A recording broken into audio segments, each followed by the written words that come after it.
Cancer का patient भी ठीक हो सकता है। कैंसर अगर घात लाइलाज बीमारी होती तो कोई नहीं बचता। सिद्धू की पत्नी कैसे बच गई? सिद्धू की पत्नी कैसे बच गई? चलो एक अपवाद हो सकता है, युवराज सिंह कैसे बच गए? संजय दत्त कैसे बच गए? सोनाली बेंद्रे कैसे बच गई? ऐसे मैं आपको 50 नाम गिना सकता हूं। 50 लोग अपवाद नहीं होते। रात भर जागता है, दिन भर सोता है, सोशल मीडिया आ गया, नवाज सास को लेके फरार। भैया बड़ा कलयुग आ गया, बहुत बुरा हो रहा है भैया। तुमको मौका मिले तुम बकरी लेके भाग जाओ। कभी अपनी तरफ भी देखो। जो भी मन और इंद्रियों के साथ चल रहा है वो सब भोग की इच्छा लिए हुए है। किसी ने अपने आप को संभाल रखा है, किसी ने अपने आप को छुपा रखा है, पर हम में से हर एक है पापी, थोड़ा कोई ज्यादा। जय हिंद फ्रेंड्स। सदगुरु भगवान की चरणों में सादर चरण स्पर्श, सादर नमन। धर्म व्यक्ति के अंदर भगवत्ता पैदा करने का विज्ञान है। बहुत बड़ा विज्ञान है धर्म। धर्म जो है वो व्यक्ति के अंदर भगवत्ता पैदा करने का विज्ञान है। भगवत्ता पैदा करने का विज्ञान। आज ये जितने भी लोग परेशान हैं वो सिर्फ इसलिए परेशान हैं क्योंकि धर्म को विज्ञान के रूप में नहीं समझ रहे हैं। कह रहे धर्म, भगवान की पूजा करेंगे, भगवान खुश हो जाएंगे। अच्छा, भगवान पे जल चढ़ा देंगे, भगवान पे लड्डू चढ़ा देंगे। इतना आसान होता तो भगवान रामचंद्र जी 14 साल जंगल में रहते। खुद भगवान धरती पर आकर 14 साल साधना कर रहे हैं और आप सिर्फ लड्डू चढ़ा दोगे हो जाएगा। लड्डू चढ़ाना भी अच्छी बात है। आप सिर्फ सावन में दूध चढ़ा दो होगा, हो जाएगा। उसका सबका अलग महत्व है, अलग प्रयोजन है, अलग उद्देश्य है। इंद्रियों से चेतना की तरफ जाना ही मानव जीवन का परम उद्देश्य है। इंद्रियों पर अगर रहे तो जीवन अंततः नरक बन जाएगा। ये जो शब्द माया है ना, ये बड़ा प्यारा शब्द है माया, कि आभास हो रहा है, मिल कुछ नहीं रहा है। और कबीर दास जी ने शब्द को बहुत अच्छा समझाया है। माया छाया एक सी बिरला जाने कोय, माया छाया एक सी बिरला जाने कोय। छाया दिखाई पड़ती, होती नहीं है। ऐसे ये जो इंद्रियों द्वारा मिल रहा है सुख, इंद्रियों द्वारा ये जो खाने का सुख मिल रहा है, ये क्षणिक है। और ज्यादा जीभ को इस्तेमाल कर लोगे रोगी हो जाओगे, आलसी हो जाओगे, शरीर ही खत्म हो जाएगा। ये जो सुनने का मजा मिल रहा है ये तुम्हारे मन को कूड़ेदान बना देगा। ये जो देखने का मजा मिल रहा है, और फिर एक समय आएगा 70 साल के पश्चात जब ये सारी इंद्रियां खोखली हो जाएगी। और उसके बाद अगर 90 से लेके 100 साल तक जिंदा रह गए, 70 से 90 यानी 20 साल, और 70 से 100 यानी 30 साल, और 30 साल खोखली इंद्रियों के साथ जीवित रह गए, तो भाई साहब वो 30 साल 3 अरब साल की तरह महसूस होगा। क्योंकि तमन्नाएं तो बची रहेंगी, ताकत नहीं बचेगी। तो दूसरा अध्याय जो है इतना क्रांतिकारी अध्याय है कि बुद्धि को स्थिर करना चाहते हो तो इंद्रियों पर नजर रखो। बुद्धि और इंद्रियां जुड़ी हुई हैं। अगर इंद्रियां बाहर भाग रही हैं तो बुद्धि अस्थिर होगी। आज क्यों लोगों की बुद्धि अस्थिर है? क्योंकि आज इंद्रियों को बाहर भागने का बहुत ऑप्शन है। मॉल चले जाओ,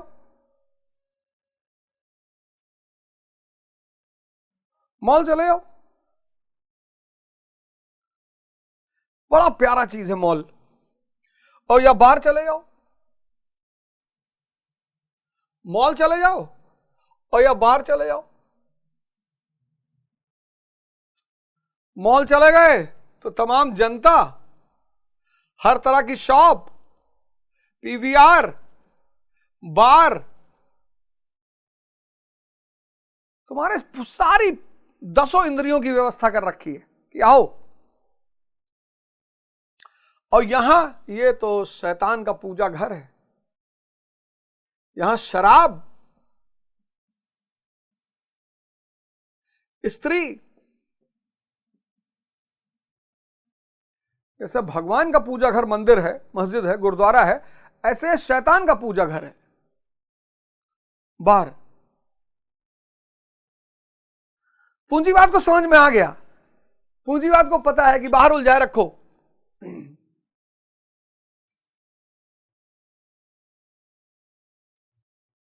तो अगर तुम चाहते हो कि इंद्रियां अंदर की तरफ बहें तो तुमको इष्ट चिंतन करना पड़ेगा। इस अध्याय में मैंने तुमसे चर्चा किया, सबसे कीमती शब्द यही था, इष्ट चिंतन। भगवान चिंतन नहीं लिखा है, इष्ट। तुम्हारा प्रिय, तुम्हारा गुरु, गुरु यानी भगवान,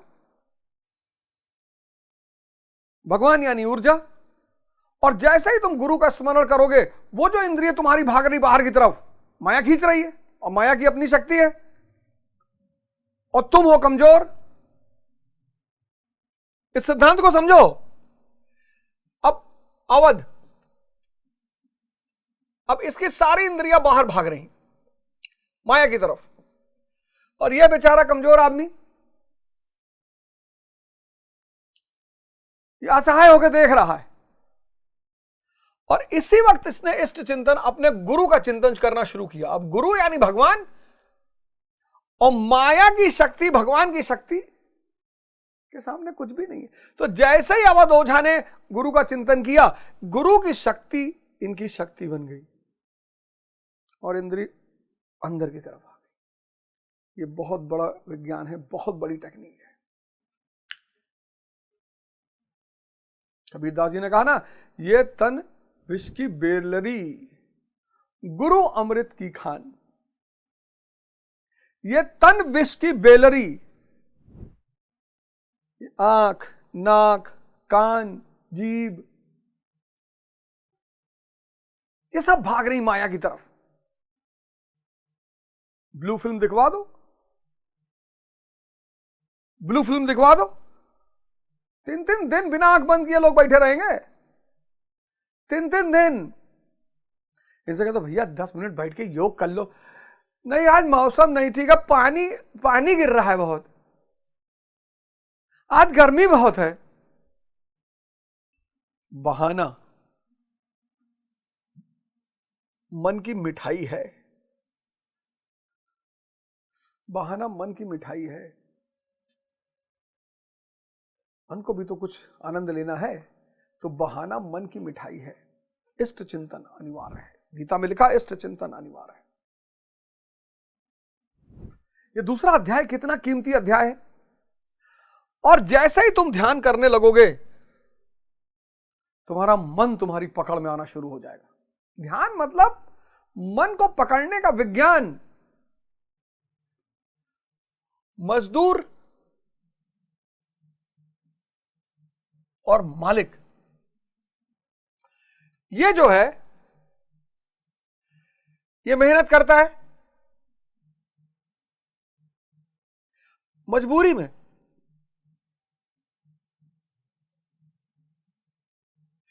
इसलिए क्या है, मजदूर है।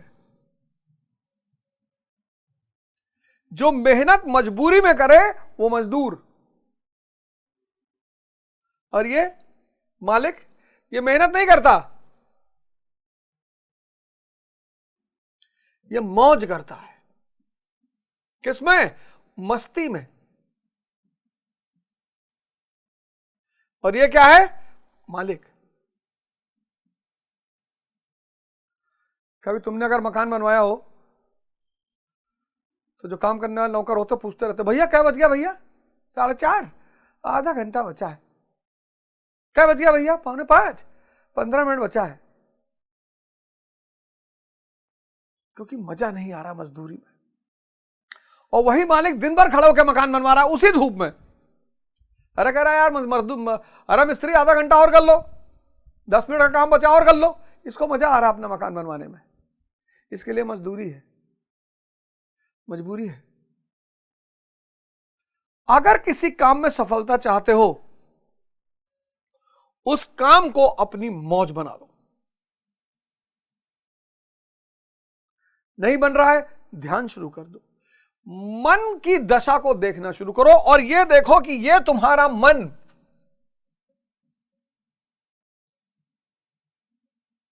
फिल्म देखने के लिए 24 घंटे तैयार, नशा करने के लिए 24 घंटे तैयार, घूमने के लिए 24 घंटे तैयार, गर्लफ्रेंड से मिलने के लिए 28 घंटे तैयार, 4 घंटे नींद में भी तैयार रहता है। यहां कोई बहाना नहीं बनाता, यहां कोई बहाना ही नहीं। और अगर ये सब फ्री का मिल रहा हो तब तो और, अरे फिर तो सोने पे सुहागा। किसके तो भैया जरा हमारा काम करा दो, टाइम नहीं है यार, बहुत बिजी चल रहे हैं आजकल भैया। गोवा चलोगे? पैसा नहीं है, अरे हम देंगे ना सारा पैसा। हाँ चले चले अकेले, अब आपके साथ रहेंगे थोड़ा ज्ञान ही मिलेगा। इससे कहो ध्यान करना है, ये बहाना बनाएगा। इससे कहो योग करना, ये बहाना बनाएगा। इससे कहो पढ़ना है, ये बहाना बनाएगा। इससे कहो सेवा करनी, ये बहाना बनाएगा। इन सारे कामों के लिए ये बहाना बनाएगा।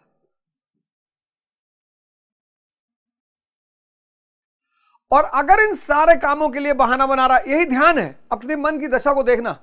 अगर इन कामों के लिए मन बहाना बना रहा है तो आपके विकास को कोई रोक नहीं सकता, कोई माई का लाल आपके विकास को रोक नहीं सकता। और इन कामों के लिए अगर बहाना बना रहा है तो आपके पतन को भी कोई माई का लाल रोक नहीं सकता। ध्यान यही है, अपने मन की दशा को देखना, बस ध्यान यही है।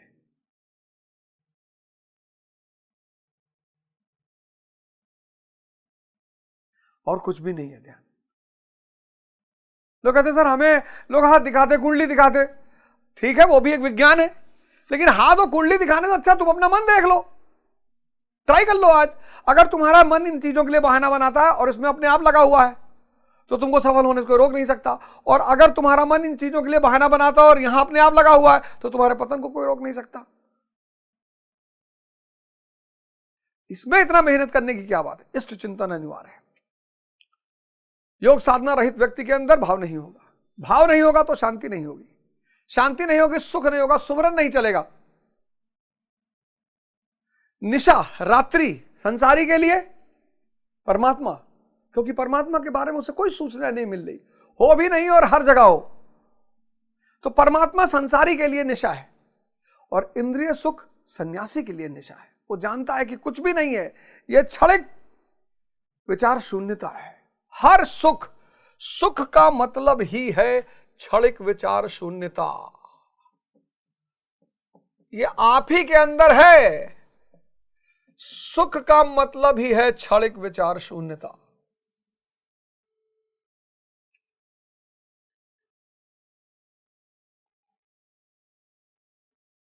और परमानेंट विचार शून्यता आनंद। यही है सुख और आनंद में अंतर। परमानेंट विचार शून्यता, स्थायी, स्थायी विचार शून्यता।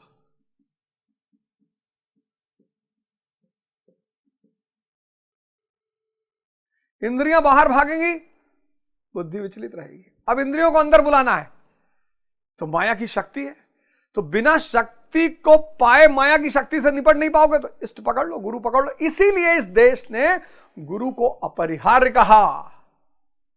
इसीलिए इस देश में गुरु भगवान है कि जीवन शुरू होगा किस पे? माया पे। और 20 साल तक माया पे जियोगे, 20 साल तक माया से जीने की आदत बन जाएगी। माया से लगाओ अच्छा भोजन, स्त्री, पुरुष। अब गुरु आएगा याद दिलाने। सिर्फ याद ही नहीं दिलाएगा, तुम उसके सामने रोगे कि भगवान नहीं छूट रहा है, कहेगा मेरा स्मरण करो, तो वो ये नहीं कहता मेरा स्मरण करो, कहता प्रभु का स्मरण करो। असलियत में वही प्रभु है, असलियत में वही भगवान है। गुरु का स्मरण, तो जैसे गुरु का स्मरण करोगे एक बड़ी शक्ति से जुड़ जाओगे, तो वो जो इंद्रियां बाहर भाग रही थी वो अंदर की तरफ भागेंगी। और जब इंद्रियां अंदर की तरफ भागेंगी, पहली बार जब तुम्हें एहसास होगा कि आहा इंद्रियां अंदर की तरफ भागी, तुम्हें दिखाई पड़ा, सुकून मिला, तुम इंद्रियों के चुंगल से बाहर निकले, बस वहीं तुम्हें गुरु के प्रति प्रेम पैदा हो जाएगा। एक प्रेम पैदा होगा अगर गुरु के पास गया और कार खरीद लिए, बिजनेस सेटल हो गया, पैसा आ गया, एक वो प्रेम है संसारी प्रेम। एक प्रेम इस जादूगरी का जो सिर्फ तुम जानोगे और गुरु जानेगा। 20 साल का जीवन, इस वक्त आप लोग देखिए कितनी बुरी स्थिति है। श्याम का जन्म हुआ और 20 वर्ष की आयु हो गई, और 20 वर्ष तक ये किसके प्रभाव में रहा? माया के प्रभाव में। माया हावी हो चुकी है, सारी इंद्रियां और मन ताकतवर हो चुके हैं, और अज्ञानता है। अब गुरु बताएगा कि परम सुख, अनंत आनंद, तुम ही भगवान हो। कहा गुरु जी हो नहीं रहा है, तो तुम गुरु से मिले। गुरु यानी भगवान, और गुरु की शक्ति ने माया की शक्ति को छीण करना शुरू किया, और तुम संसार से ऊपर उठने लगे। माया हावी हुई, तुमने इष्ट चिंतन किया, उसकी शक्ति ने इंद्रियों की शक्ति को स्थिर कर दिया, और जैसे तुम्हें यह दिखाई पड़ेगा वैसे ही तुम्हारे मन में गुरु के प्रति अकूत श्रद्धा पैदा हो जाएगी। वाह भगवान, उस श्रद्धा को, उस प्रेम को सिर्फ तुम ही जान पाओगे, और तुम्हारा गुरु, बाकी कोई नहीं जान पाएगा। गुरु समझ जाएगा कि ये खेल समझ गया, गुरु समझ जाएगा कि ये खेल समझ गया। तो अब हम लोग दूसरे अध्याय, जो कि बड़ा क्रांतिकारी अध्याय, बहुत क्रांतिकारी अध्याय, उसके दूसरे चरण में आ गए हैं, उसके अंतिम चरण में आ गए हैं। तो 70वां श्लोक, 70वें श्लोक में स्थिति प्रज्ञ पुरुष की, 70वां श्लोक 70, बड़ा प्यारा श्लोक है 70वां 70। अपूर्यमाण चल प्रतिष्ठम समुद्रमापा प्रविशांति अद्वत तदोत्त कामा यम प्रविशंति सर्वे स शांतिमा प्रोतिना काम कामी। मतलब ये जो स्थिति प्रज्ञ, ये शब्द बार बार आएगा गीता में। स्थिति प्रज्ञ जो पुरुष है, यानी जो चेतना पे पहुंच चुका है, स्थिति प्रज्ञ, चेतना पर पहुंच जो चुका है, जो बुद्ध बन चुका है, सिद्धार्थ से बुद्ध की यात्रा जो पूरी हो चुकी है। जैसे सब ओर से परिपूर्ण अचल प्रतिष्ठा वाले समुद्र में नदियों के जल उसको चलायमान न करते हुए बड़े वेग से उसमें समा जाते हैं, ठीक वैसे ही परमात्मा में स्थित प्रज्ञ पुरुष में संपूर्ण भोग विकार उत्पन्न किए बिना समा जाते हैं। भोग, अब इस व्यक्ति के अंदर भोग विकार नहीं है, क्योंकि भोग किस लिए चाहिए था? सुख के लिए। सुख क्या है? क्षणिक विचार शून्यता। इसको क्या मिल गया? अब ये आनंद की स्थिति में आ गया, स्थायी विचार शून्यता। अब रोल्स रॉयस की स्थिति में आ गया ये। तुम एक काम करना, अब की बार जब तुम्हारी नजर किसी स्त्री पर जाए, गौर करना क्यों अच्छा लग रहा है। तुम विचार शून्य हो गए उस क्षण में। तुमने किसी स्त्री का हाथ पकड़ा और कहीं कोने में बैठे हो, तुम देखना गौर से, तुम विचार शून्य हो गए हो। व्यक्ति जितनी देर तक सिगरेट पीता है वो विचार शून्य हो जाता है। सिगरेट विचार शून्यता पैदा करती है। इसलिए जिसको बहुत एंजाइटी होती है वो चेन स्मोकर होते हैं। सारा ध्यान व्यक्ति के धुएं पे होता है। धुआं खींचा, फिर नाक, कान, आंख, कभी सर के ऊपर से, कभी गोला बनाना, गोला वो जो सर्किल बनाते हैं वो सब ध्यान की प्रक्रियाएं हैं। वरना आप सोचो, जिसमें ना प्रोटीन, ना कार्बोहाइड्रेट, ना कैल्शियम, ना मैग्नीशियम, कुछ भी नहीं है। फोटो बना है, नीचे लिखा है कैंसर हो जाएगा। कैंसर का पेशेंट नरक में रहता है। कैंसर का पेशेंट नरक में रहता है। और कैंसर का पेशेंट भी ठीक हो सकता है, बशर्ते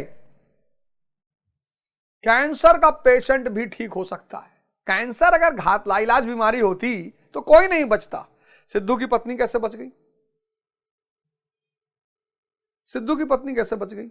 चलो एक अपवाद हो सकता है। युवराज सिंह कैसे बच गए? संजय दत्त कैसे बच गए? सोनाली बेंद्रे कैसे बच गई? ऐसे मैं आपको 50 नाम गिना सकता हूं। 50 लोग अपवाद नहीं होते।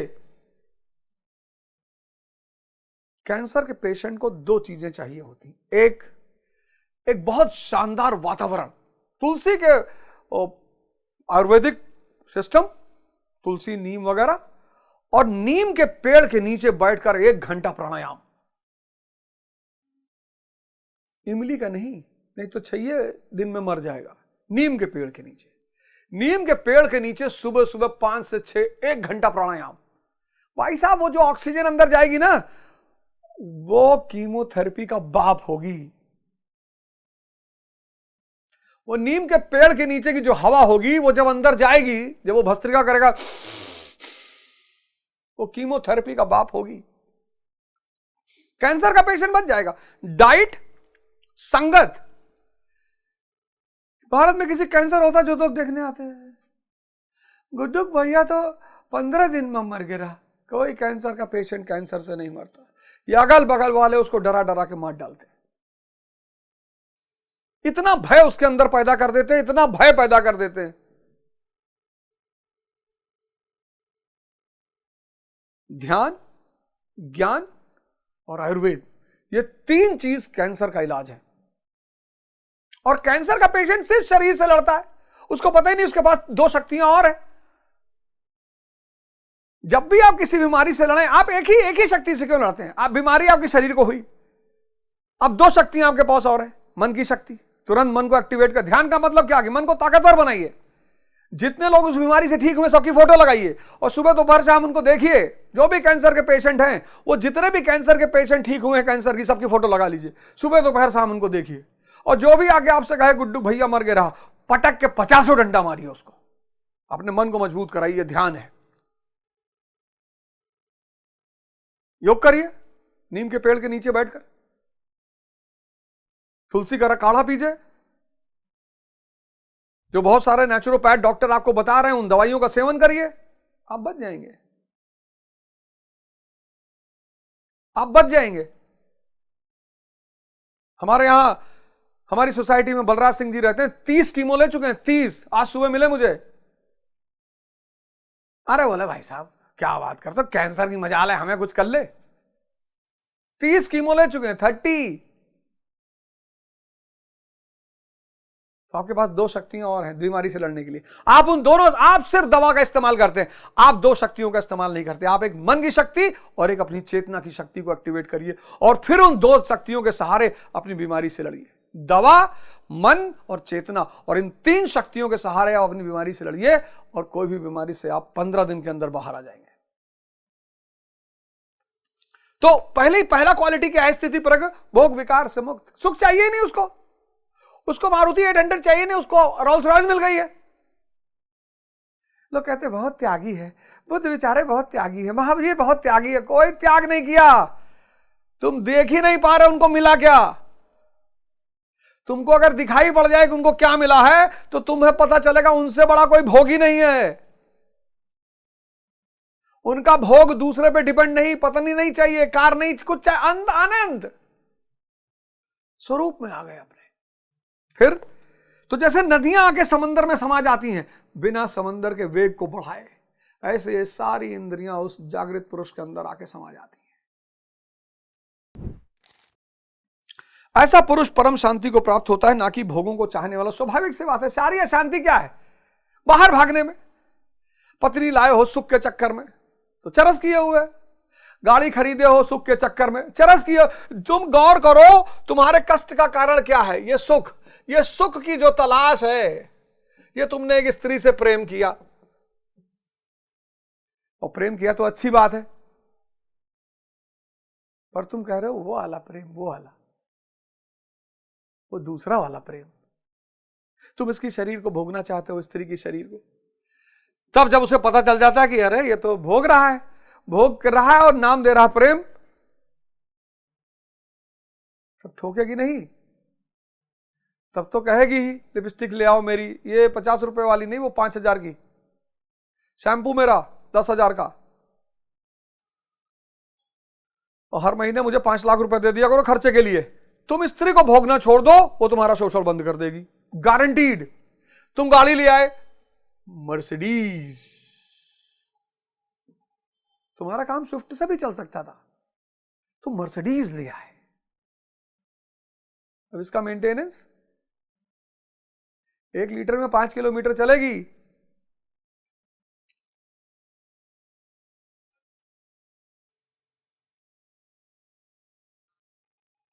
पहाड़ पे घर बनवाया है तुमने, विला 1000 गज में, महल, इसका मेंटेनेंस? तुम्हारी सारी शांत अशांति का जड़ है तुम्हारी बाहर सुख की तलाश। और जब तुम स्वरूप में आ गए, बाहर से सुख चाहिए ना, आनंद की अवस्था में ही हो, तो तुम 800 पे तुम स्त्री को सम्मान करोगे, वो तुम्हारे लिए भोग्या नहीं बचेगी। तुम स्विफ्ट पे भी चल लोगे, तुम मारुति 800 पे भी चल लोगे, तुम साइकिल पे भी चल लोगे, तुम स्कूटर पे भी चल लोगे, तुम 1 BHK के फ्लैट में भी रह लोगे कलाम साहब की तरह। आप आज एनालाइज करिए आपके जीवन में अशांति क्यों है? सिर्फ सुख की इच्छा। आप अपने बच्चों को पढ़ाइए, अच्छा संस्कार दीजिए, पढ़ाइए। आप ये क्यों मान बैठे कि अगर IAS बन जाता, पता नहीं IAS प्राइम मिनिस्टर पता नहीं क्या बने।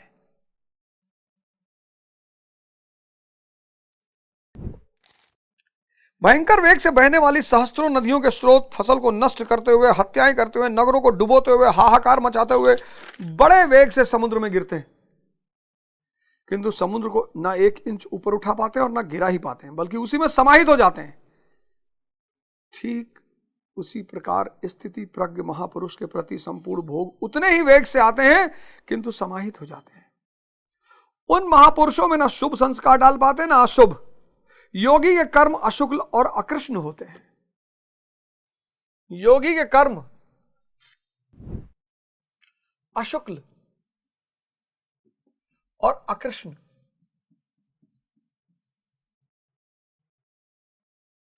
अशुक्ल और कृष्ण चित है ही नहीं। संस्कार कहां पड़ेगा? अच्छा करोगे तो पुण्य, गलत करोगे तो पाप। ये सब रिकॉर्ड कहां होगा? चित्त पे। चित्त विलीन हो चुका है चेतना में, बूंद समानी समंदर में। क्योंकि जिस चित्त पर संस्कार पड़ते हैं उसका निरोध और विलीनीकरण हो गया है। इसके साथ ही भगवत्ता की स्थिति आ गई। अब संस्कार पड़े भी तो कहां, क्योंकि अब आपकी चेतना को भोग चाहिए ही नहीं, क्योंकि आनंद स्वरूप है वो। तो जब भोग नहीं चाहिए, जब भोग चाहिए ही नहीं, इच्छा है ही नहीं, भोग चाहिए ही नहीं, इच्छा है ही नहीं, तो शुभ और अशुभ का सवाल ही नहीं उठता। इस एक ही श्लोक में श्री कृष्ण ने अर्जुन के कई प्रश्नों का समाधान कर दिया। उसकी जिज्ञासा थी कि स्थिति प्रज्ञ महापुरुष के लक्षण क्या है, वह कैसे बोलता है, कैसे बैठता है, कैसे चलता है। श्री कृष्ण ने एक ही शब्द में उत्तर दिया कि वह समुद्रवत होते हैं। कैसे होते हैं? समुद्रवत।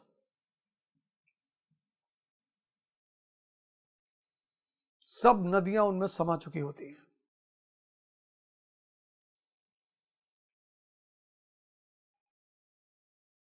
ब्रह्म का हिस्सा ये पूरा ब्रह्मांड, इस ब्रह्मांड के एक हिस्से से हम बने और वो हिस्सा पूरे ब्रह्मांड से जुड़ गया। अब वो तमन्ना करेगा 26 हिस्सा जमीन कब्जा कर ले। सोचो, जिसके जो पूरे ब्रह्मांड का मालिक हो गया, समुद्रवत हो जाते हैं। उनके लिए विधि निषेध नहीं होता। अब कोई कानून नहीं उनके लिए। कानून बना ही है इंसान के मन की वजह से। जानवर 12 महीने सेक्स नहीं करते, उनके यहां कोई कानून नहीं है। जानवर सूरज डूबा सो गए, पक्षी सूरज डूबा सो गए। आदमी जब से लाइट की खोज हुई है, रात भर जागता है, दिन भर सोता है।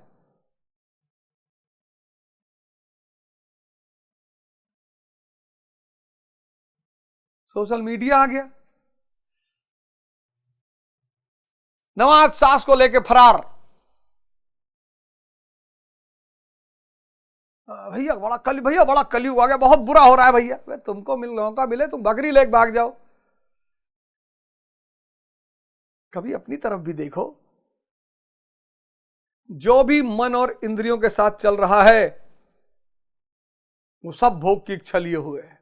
किसी ने अपने आप को संभाल रखा है, किसी ने अपने आप को छुपा रखा है, पर हम में से हर एक है पापी, थोड़ा कोई ज्यादा। जो भी मन और इंद्रियों के सहारे जी रहा है, उसमें भोग की इच्छा ना हो, वो झूठ बोल रहा है। 0.1% होगी पर हो, क्योंकि ये नेचर है इनका, गुण।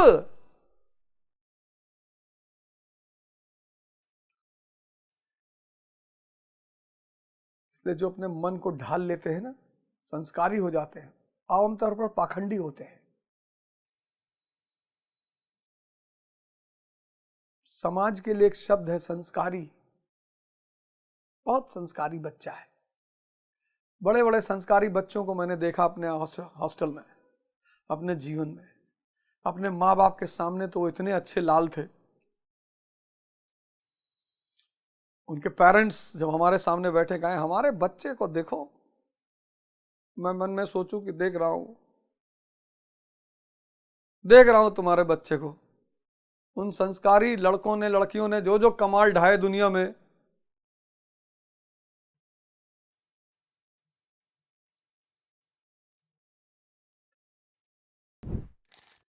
वे ही परम शांति को प्राप्त होते हैं, क्योंकि वे संयमी हैं। भोगों की कामने वाला शांति नहीं पाता।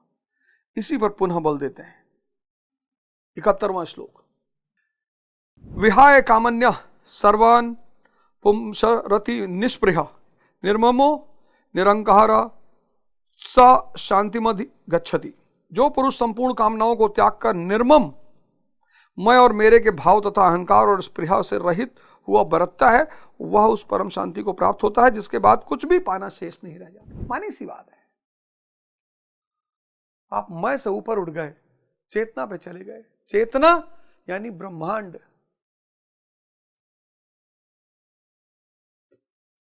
और जिसके पास ब्रह्मांड आ गया, आप सोच के देखो।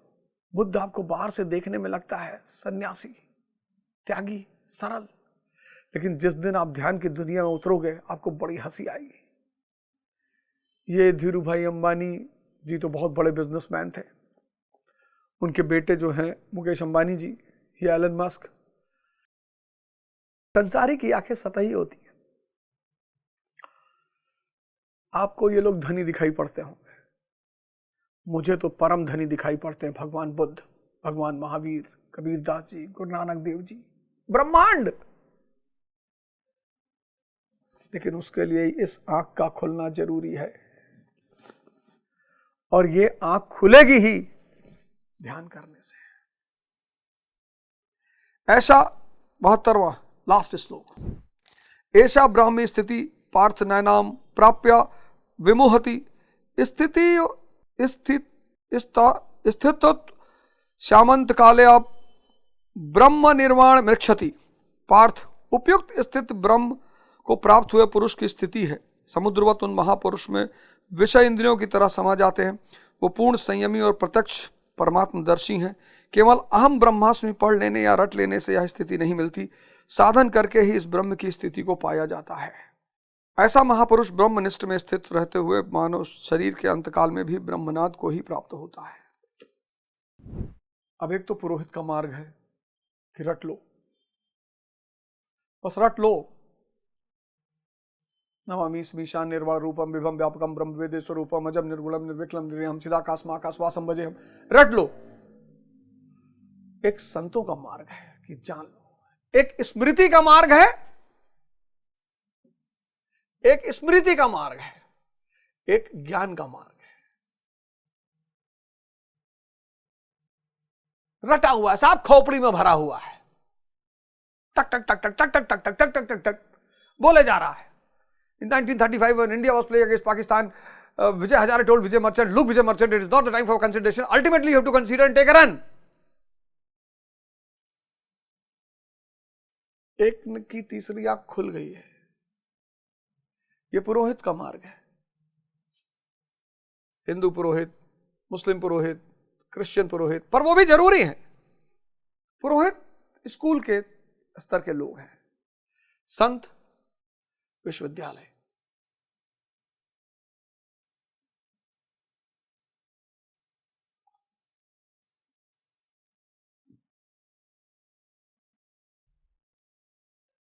यह भी जरूरी है, समाज में बहुत जरूरी है।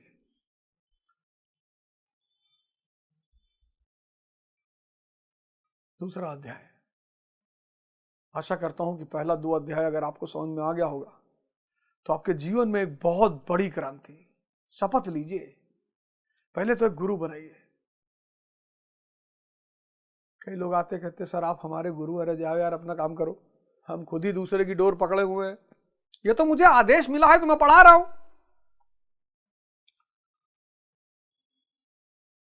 बहुत सारे लोग आए मिलने के लिए, गुरु जी ये तो मैं आदेश का पालन कर रहा हूं, ये तो उस परम सत्ता मेरे गुरु का आदेश है, जाओ पढ़ाओ, अपनी वाणी का समाज के कल्याण के लिए उपयोग करो, और यही तुम्हारी सेवा है। ये मैं सेवा कर रहा हूं, ये मेरी सेवा का हिस्सा है। मोरे प्रौढ़ तनय समज्ञानी, बालक सुत सम दास अमानी, जन ही मोर बल निज बल ताही, दुहु कहां काम क्रोध रिप आही। मेरे 2 प्रकार के भजने वाले, एक ज्ञान मार्गी, दूसरा भक्ति मार्गी। निष्काम कर्म मार्गी या भक्ति मार्गी शरणागत होकर मेरे आश्रय चले आते हैं। ज्ञान योगी अपनी शक्ति सामने रखकर अपनी हानि लाभ का विचार कर अपने भरोसे चलता है, जबकि दोनों के शत्रु एक ही हैं। ज्ञान मार्गी को काम क्रोधादि शत्रु पर विजय पाना है और निष्काम कर्मयोगी को भी इन्हीं से युद्ध करना है। कामनाओं का त्याग दोनों करते हैं और दोनों मार्गों में किया जाने वाला कर्म भी एक ही है। इस कर्म के परिणाम में परम शांति को प्राप्त हो जाओगे। लेकिन यह नहीं बताया कि कर्म क्या है। अब आपके भी समक्ष कर्म एक प्रश्न है। अर्जुन के मन में भी कर्म के प्रति जिज्ञासा हुई।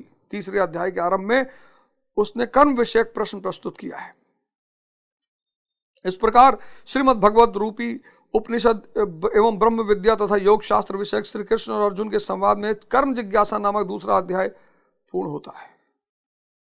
इस प्रकार श्रीमद् परमहंस परमानंद जी के शिष्य स्वामी अलगानंद कृत श्रीमद् भगवद गीता के भाष्य यथार्थ गीता में कर्म जिज्ञासा नामक दूसरा अध्याय संवाद होता है। बोलो गुरु भगवान की जय,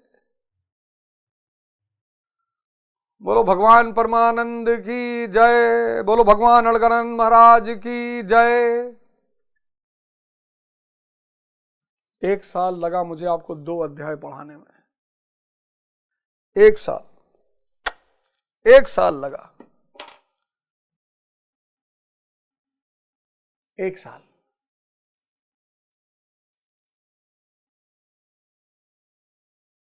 भारत गुरु का देश है, गुरु का, भगवान बनाने की फैक्ट्री है भारत, और ये देश आज परेशान है। हम सब इस युग निर्माण की शपथ लेते हैं, ध्यान करेंगे, ध्यान कराएंगे, घर घर जाकर ध्यान की अलग जगाएंगे, गीता बांटेंगे और इस देश को, इस विश्व को एक बार फिर से परम शांति की ओर लेकर चलेंगे। जय हिंद, जय भारत।